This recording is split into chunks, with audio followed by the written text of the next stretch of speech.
Good morning. Mensuration हम start करेंगे new chapter.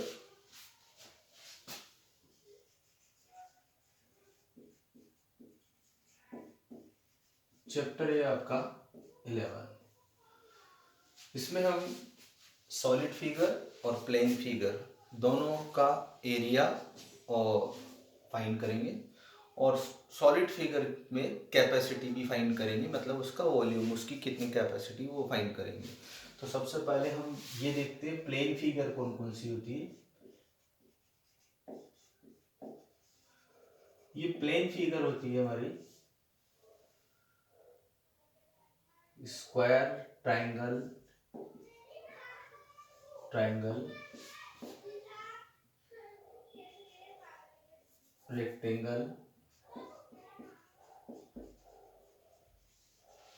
Square,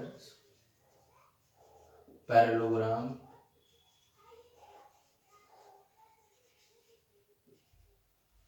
rhombus, circle. ठीक है, ये सब क्या है? प्लेन फिगर है। और भी बहुत सारे काइट वगैरह जो भी सब इसमें आया है। ये तो है प्लेन फिगर। फिर सॉलिड फिगर कौन सी होती है?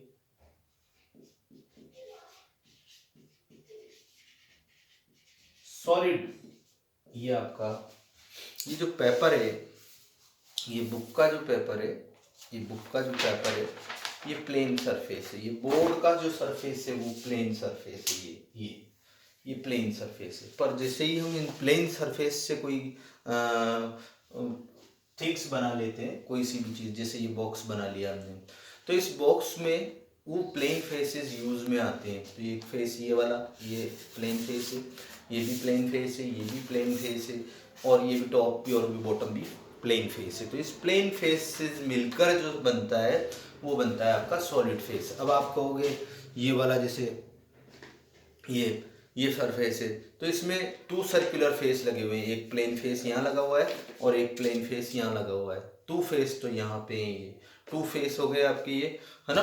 और एक ही कर्ड फेस है, ये कर्ड फेस है। ठीक है, तो ये सिलेंडर है आपका, जैसे पेन है, ये पेन है। तो ये टॉप में सर्किल है, बॉटम में भी सर्किल है। ये प्लेन फेस है। जो फेस पूरा तरीके से टच हो जाए अर्थ को, या किसी भी सरफेस पे अगर उसको हम क्या करें, टच करें, तो वो पूरा फेस अर्थ को कवर कर ले, तो वो फेस बोलते हैं। वो उसका कुछ भी 1% भी उस पे से छूटना नहीं चाहिए, तो उसको बोलते हैं प्लेन फेस। और अगर वो टच नहीं करे, जैसे कि ये यहाँ पर मैंने यहाँ से जैसे फिंगर से इसको टच किया हुआ है, वो फेस यहाँ पे टच नहीं हो रहा है, इस पे वो फेस टच नहीं हो रहा, देखो आप।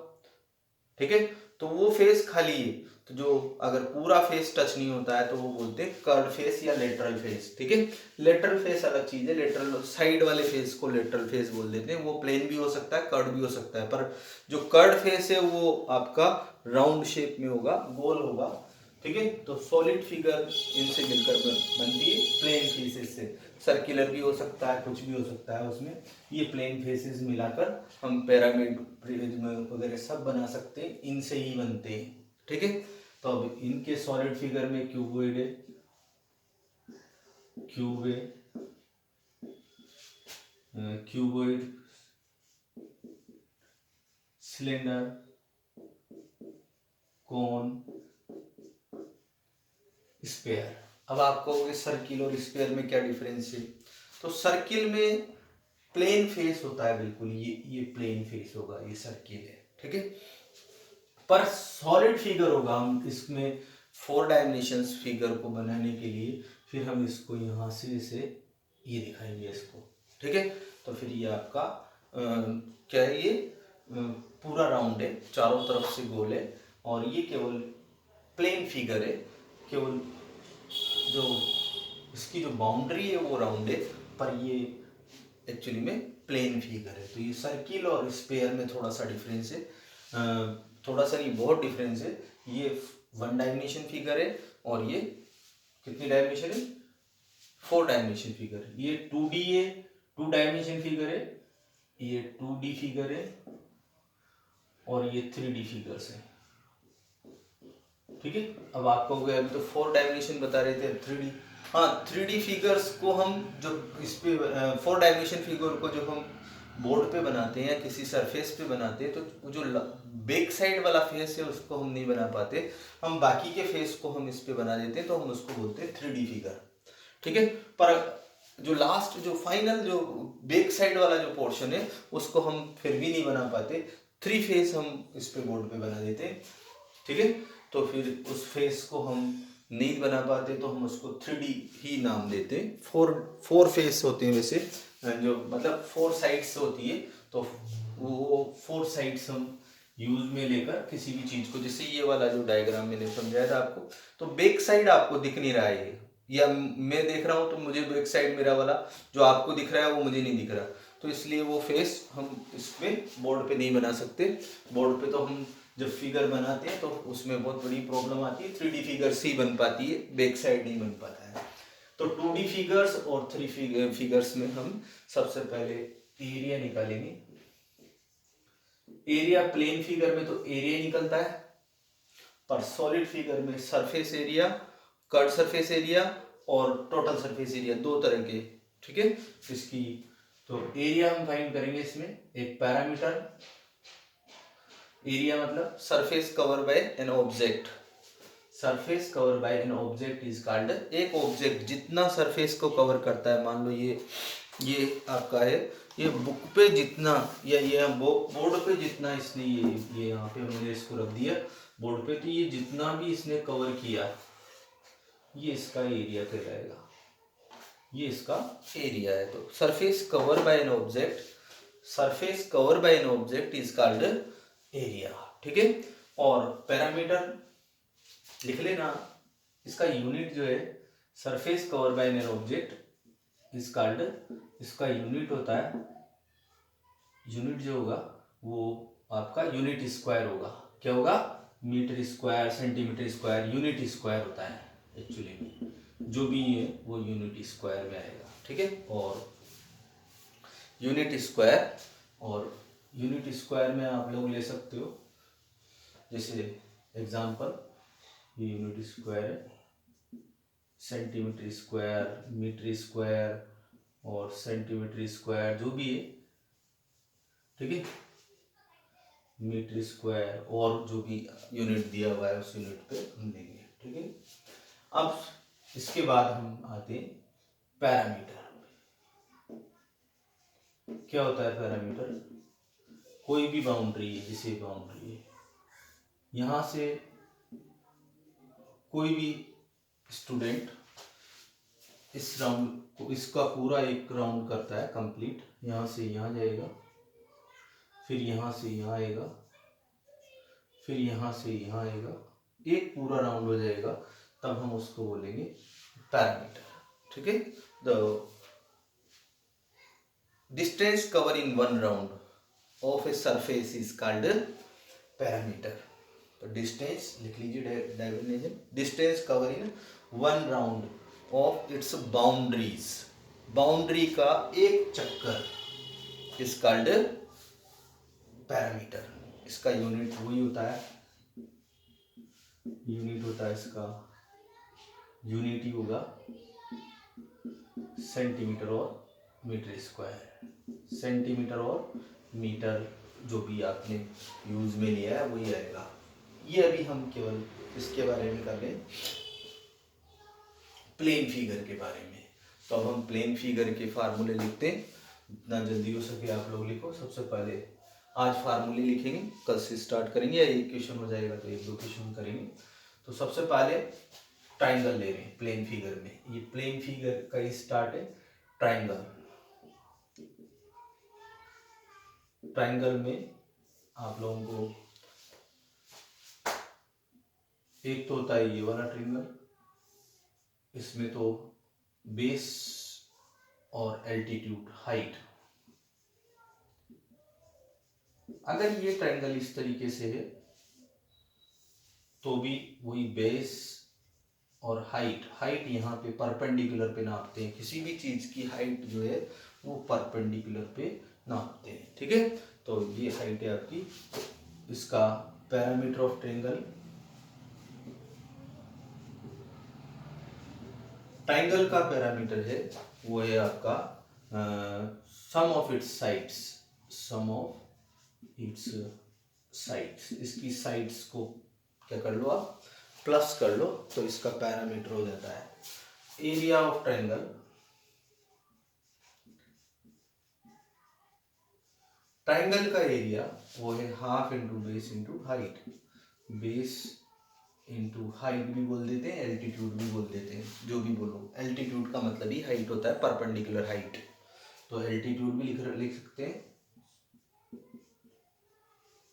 नया नाम है क्योंकि आप लोगों को हाइट का हैबिट है, तो half into base into height बोलते हैं वैसे, पर एल्टीट्यूड होता है वो परपेंडिकुलर हाइट होती है, इसलिए उसको हाइट बोलते हैं। हाइट कैसे भी हो सकती है, पर अगर मैंने एल्टीट्यूड बोला है तो वो परपेंडिकुलर हाइट ही होगी, ये ध्यान रखो। हाइट तो हम कैसे भी ले सकते हैं, यहाँ से मैं खड़ा हूँ उधर देखूंगा तो वो भी हाइट ही है, कितने हाइट पे, पर जो परपेंडिकुलर हाइट लेंगे वो एक्चुअल हाइट है। तो ये दोनों फार्मूले इसके पैरामीटर का, और फिर आते हैं हम रेक्टेंगल पे। रेक्टेंगल का सबसे पहले parameter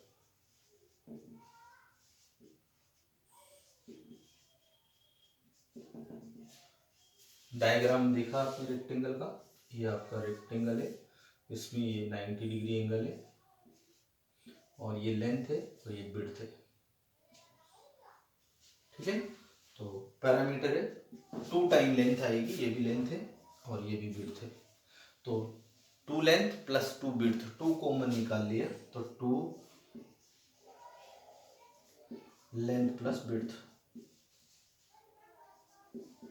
2 length plus width. 10 chapter आपका ओमिट है, इसलिए हम ये लेवल स्टार्ट कर रहे हैं। Yes, parameter of rectangle 2 length plus width, ये फार्मूला है हमारा। एरिया ऑफ रेक्टेंगल ये आपका length into width, length into width, ठीक है। लेंथ और विड्थ को अगर प्रोडक्ट करें तो क्या आ जाएगा आपका एरिया आ जाएगा। अब आते हैं स्क्वायर पे, ये आपका स्क्वायर है, इसमें भी सभी एंगल सेम होते हैं, सभी एंगल सेम है इसके भी, और ये इसकी एज या साइड बोलते हैं इसको, ठीक है। तो स्क्वायर में आपको एरिया का फार्मूला जो है वो होगा, पहले पैरामीटर लिख लो, कितनी साइड है 4, और एक साइड जितनी होगी उससे 4 time, side plus side plus side plus side, ठीक है। 4 बार प्लस करने से 1 टाइम मल्टीप्लाई कर लो, तो आप लोगों को टोटल जो पैरामीटर है distance cover in 1 round of an of its boundary of an object is called parameter. तो ये पैरामीटर हो गया, और ये जो पूरा सरफेस कवर किया है, ये जो इनसाइड का जो सरफेस है, ये पूरा सरफेस, ये पूरा सरफेस अगर हम कवर करेंगे तो उसको बोलेंगे एरिया, एरिया ऑफ स्क्वायर। ये हो गया आपका side into side, side power 2, side into side, side power 2। तो ये 2 फार्मूले इसके, बहुत सारे फार्मूले अभी लिखते जाओ आप लोग। पहले हम केवल प्लेन फिगर के बारे में पढ़ रहे हैं, किसके बारे में, प्लेन फिगर के में, यहाँ तक कंप्लीट कर लो आप।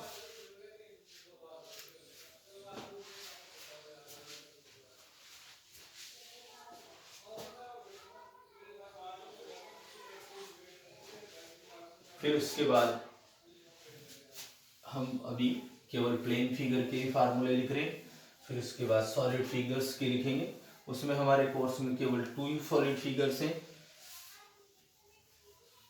क्यूब, क्यूबॉइड, ये तो एक ही है, एक जैसे हैं, और सिलेंडर, बाकी के नहीं है, कोन वगैरह नहीं है हमारे कोर्स में।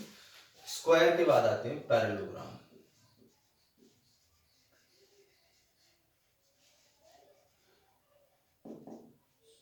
ये भी एक तरह से क्या है, रेक्टेंगल ही है, ठीक है, पर इसमें एक प्रॉब्लम है, इसीलिए तो मैं आपसे कहता हूँ कि इसकी जो हाइट है वो परपेंडिकुलर यहाँ पे लेते हैं एल्टीट्यूड, ठीक है। तो ये तो हो गया इसका बेस, लेंथ को हम इसमें बेस बोलते हैं और इसको हम एल्टीट्यूड या हाइट बोल देते हैं। पैरामीटर का फार्मूला वही है, टू लेंथ प्लस विड्थ, क्योंकि इसकी लेंथ और विड्थ सेम होती है। लेंथ अपोजिट साइड इक्वल होती है, पैरेललोग्राम की अपोजिट साइड्स क्या होती है, इक्वल होती है। ये पैरेलल का साइन है और ये इक्वल का साइन है, और ये दोनों साइडें भी इक्वल होगी, ठीक है, और पैरेलल भी होगी। तो ये आपका पैरेललोग्राम है। इस पैरेललोग्राम का एरिया का फार्मूला, पैरामीटर तो वही जो रेक्टेंगल का है, रेक्टेंगल सेम रेक्टेंगल है, तो इसका मतलब है कि आप लोगों को टू लेंथ प्लस विड्थ इसका पैरामीटर का फार्मूला है, इसलिए नहीं लिख रहा मैं, रेक्टेंगल के अकॉर्डिंग है और इसलिए इसको नहीं लिख रहा मैं, आपको एरिया लिख रहा हूँ direct, area of rectangle parallelogram.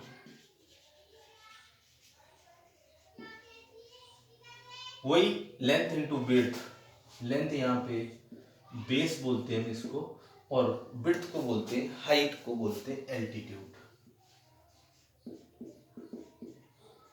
Base into height, triangle का जैसे base into half into base into height था, ऐसे ही इसका बेस इंटू हाइट है, बेस इंटू हाइट, ठीक है, बेस इंटू हाइट इसका फार्मूला है एल्टीट्यूड। हाइट मीन्स एल्टीट्यूड है यहाँ पे, परपेंडिकुलर हाइट। फिर उसके बाद आते हैं पैरेललोग्राम के बाद रोम्बस। रोम्बस में सभी साइड्स इक्वल होती है, ये आपका रोम्बस है, ये स्क्वायर के जैसा है पर इसमें सभी एंगल 90 डिग्री के नहीं होते। तो पैरामीटर तो वही रहेगा 4 इंटू साइड, पैरामीटर क्या रहेगा 4 इंटू साइड, पर एरिया में चेंज हो जाएगा। एरिया का फार्मूला क्या लिखे इसका, एक तो फार्मूला यही होता है बेस इंटू एल्टीट्यूड, क्योंकि रोम्बस एक पैरेललोग्राम है।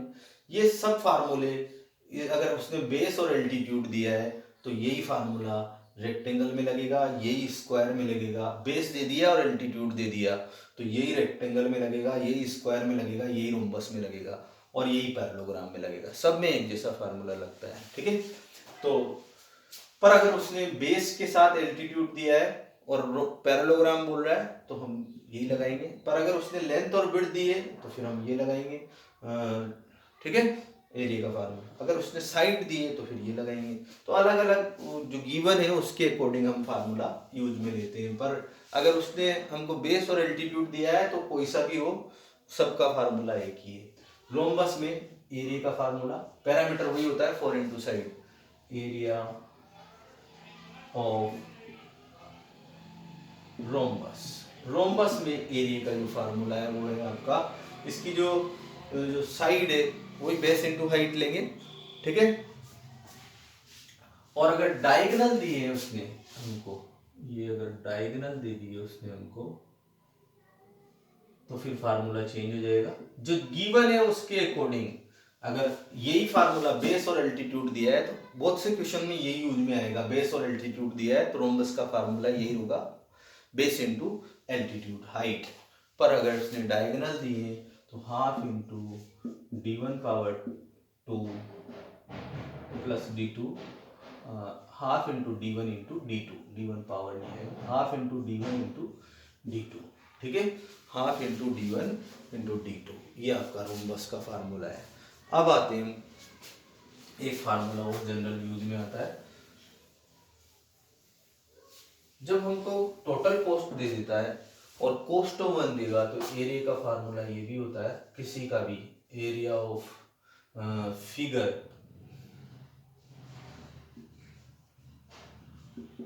ठीक है, area of figure, total cost by cost of one unit, ठीक है। तो ये आपको वापस से फार्मूला अगर हमको चाहिए तो ये यूज में आता है जब टोटल कॉस्ट दे देगा कोई सी भी फिगर हो तो उस फिगर का नाम लिख देना यहाँ पे, एरिया ऑफ, जैसे रेक्टेंगल का टोटल कॉस्ट दे रखा है किसी भी चीज का, पेंटिंग का, किसी का भी, और कॉस्ट ऑफ वन भी दे रखा है तो हम एरिया ऑफ रेक्टेंगल फाइंड कर सकते हैं वापस से, total cost divided by cost of one, तो ये वापस आ जाएगा आपके पास एरिया। तो ये आपके फार्मूले, ठीक है, parallelogram, rectangle, square, rhombus, triangle, circle का एरिया, सर्किल का भी लिख लीजिए, सर्किल सर्किल आप लोगों ने इसमें सबसे पहली चीज तो आप लोगों को ये समझना है, ये तो है रेडियस और ये है आपका डायमीटर।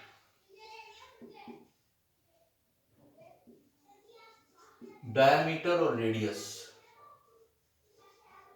इसमें थोड़ा सा ठीक है। तो डायमीटर इक्वल टू डायमीटर है 2 इंटू रेडियस। रेडियस डायमीटर से हाफ होती है, ठीक है। ये भी रेडियस है, ये भी रेडियस है, तो टोटल मिलाकर डायमीटर बोलते हैं इसको। और ये तो हाफ ही पार्ट है तो ये रेडियस ही कहलाएगी। टोटल पार्ट को हम जो डिस्टेंस से सेंटर से अगर कोई भी लाइन पास हो उसको हम बोलते हैं डायमीटर। तो डायमीटर, इसका पैरामीटर को हम सर्कमफ्रेंस बोलते हैं।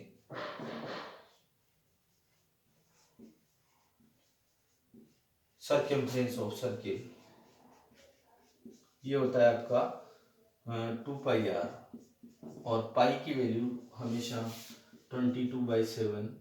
अभी तक कोई फाइंड नहीं कर पाया, वैसे अप्रोक्स वैल्यू है ये, अप्रोक्स वैल्यू पाई की अप्रोक्स, ये अप्रोक्स का साइन है, लगभग अप्रोक्स वैल्यू है 22/7 और 3.14 जो यूज में ले लेते हैं।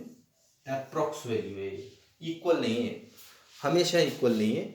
अभी 50 आफ्टर डेसिमल 51 पॉइंट तक हमने फाइंड कर लिया, साइंटिस्ट हमने नहीं, साइंटिस्ट ने, मैथमेटिशियन ने फाइंड कर लिया कि ये वैल्यू जो है आफ्टर डेसिमल प्लेस तक फाइंड हो चुकी है, पर अभी तक उसका रिपीटिशन भी नहीं हुआ और फिनिश भी नहीं हुआ। तो ना तो अभी हम कह सकते हैं कि वो रेशनल नंबर है या इरेशनल है, वो हम अभी पढ़ नहीं रहे, इसलिए ज़्यादा डिटेल में नहीं जा रहे हैं। तो सर्किल का जो फार्मूला है सर्कमफ्रेंस का, इसकी बाउंड्री की जो डिस्टेंस है वो है 2πr और पाई का जो वैल्यू है वो 3.14। फिर उसके बाद आते हैं इसका area, area of circle. Circle का एरिया, इसकी जो पूरा सरफेस जो कवर करेगा वो है πr², ठीक है। और ये 3 फार्मूले ये भी आप लोग कर लेना। तो ये फार्मूले हैं, इनको लर्न करना है। 1-2 मिनट दे रहा हूँ मैं, आप लोग कंप्लीट करो इसको।